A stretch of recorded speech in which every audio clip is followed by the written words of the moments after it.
Okay, 1966 vintage house, rancher house. This is one of the three lolly columns, and you can see that the outer casing has pretty much rusted away. Hasn't completely gone, but it's concrete filled, and with the concrete filled that they normally do is they build these things on piers.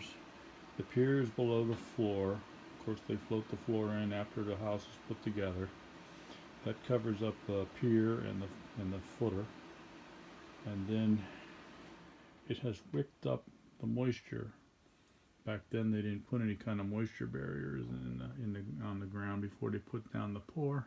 So the concrete inside has wicked up the moisture over the years and caused this to rust from the inside out.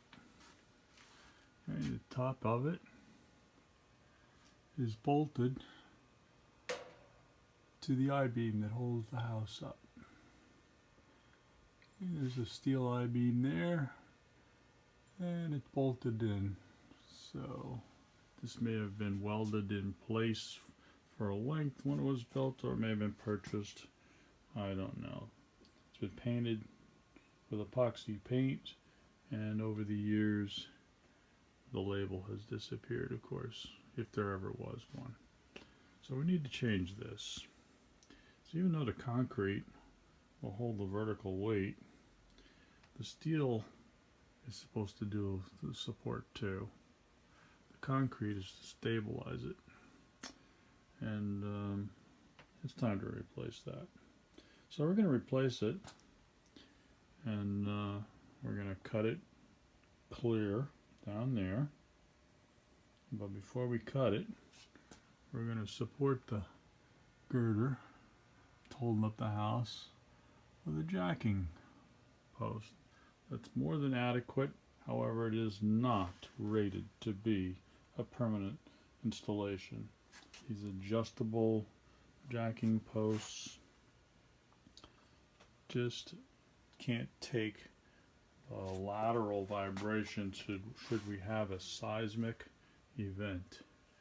They're rated for the vertical load, and it's just setting here temporary while I'm adjusting everything.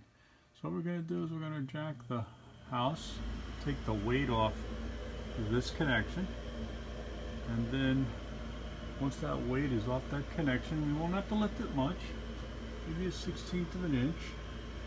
Drop the bolts out of it. We'll go down the bottom here, and we use a steel grinder, and we'll grind the base as close as to the furnace is running now, of course, great. Grind the bottom steel all the way around. We'll slam hammer it with a sledge.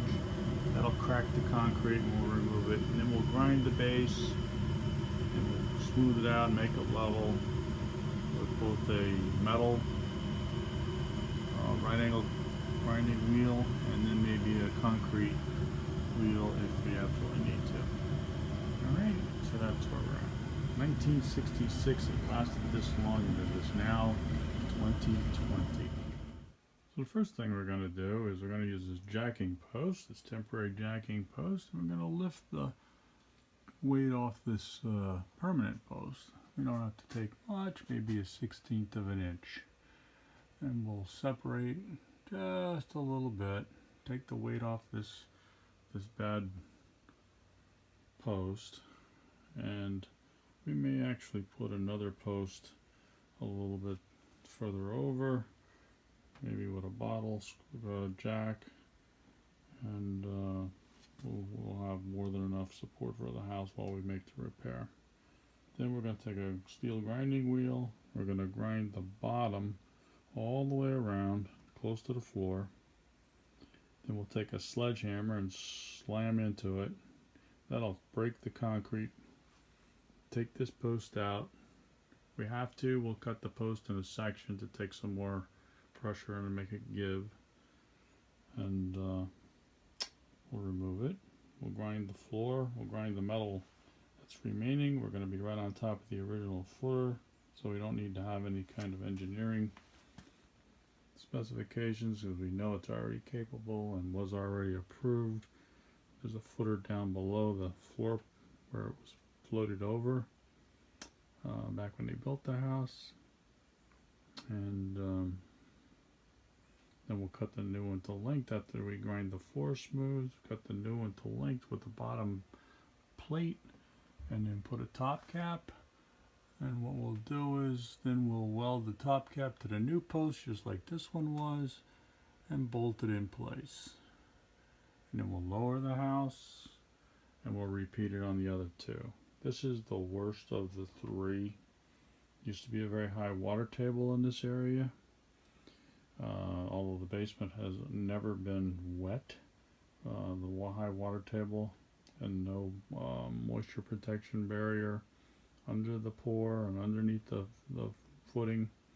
It allowed it to wick it straight up through here, and then as you can see, it is actually weeped from the inside out, causing it to rust right through.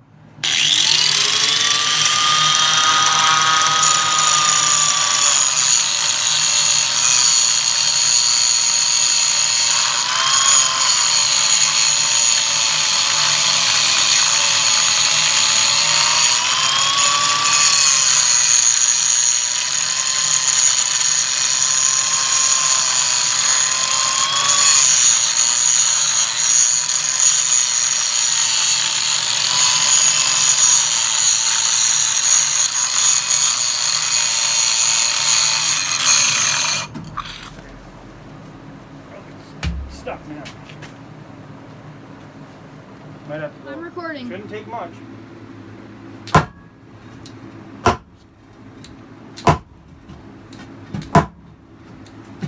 Hard enough. I got it. Okay, let me stop the video.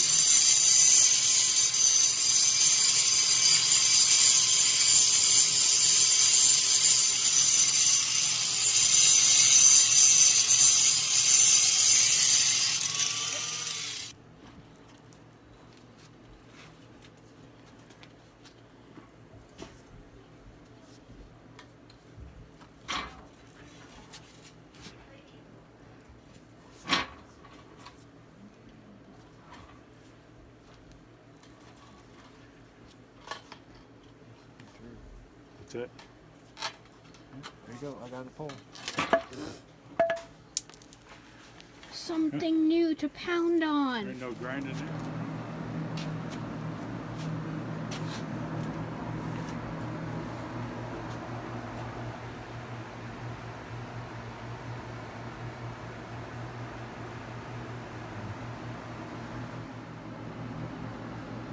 Alright.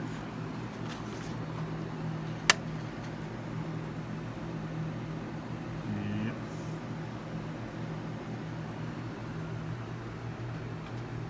Okay, now we're going to let the weight down on it.